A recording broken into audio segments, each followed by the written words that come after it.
आज माझा पूर्ण दिवसच खूप गडबडीत गेला. ब्रेकफास्ट स्किप करून लंच लवकर केलं आणि मग काय, संध्याकाळी मला भूक लागली. मग विचार केला, पटकन काय बनवू? तेवढ्यात लक्षात आलं की घरामध्ये काही ब्रेड शिल्लक आहेत. मग ठरवलं त्याचाच झटपट आणि चविष्ट असा नाश्ता बनवूयात. त्यासाठी एका बाउलमध्ये मी थोडं बेसन घेतलं. त्यामध्ये हळद, लाल तिखट, जिरं पावडर, चिली फ्लेक्स आणि चवीनुसार मीठ घातलं. त्यामध्येच बारीक चिरलेला कांदा, टोमॅटो, शिमला मिरची आणि कोथिंबीर घातली. थोडं थोडं पाणी घालून त्याचं छान बॅटर तयार करून घेतलं. आता गरम तव्यावर थोडंसं तूप घालून घेतलं. त्यानंतर तयार केलेल्या बेसन बॅटरमध्ये ब्रेड स्लाईस दोन्ही बाजूनी छान कोट करून घेतले आणि आता याला तव्यावर दोन्ही बाजूने खमंग आणि सोनेरी होईपर्यंत छान भाजून घेतलं. आणि हो, मी स्वयंपाक करत असताना माझा हा छोटा हेल्पर मध्ये मध्ये येऊन मला काही काम करू देत नाही.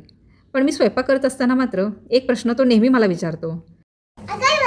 ब्रेड टोस्ट बनला, तू खाणार?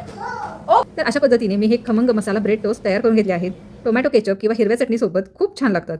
संध्याकाळची छोटी भूक, ब्रेकफास्ट किंवा स्नॅक्ससाठी ही रेसिपी एकदा नक्की करून बघा आणि आपल्या चॅनलला सबस्क्राईब आणि फॉलो करा.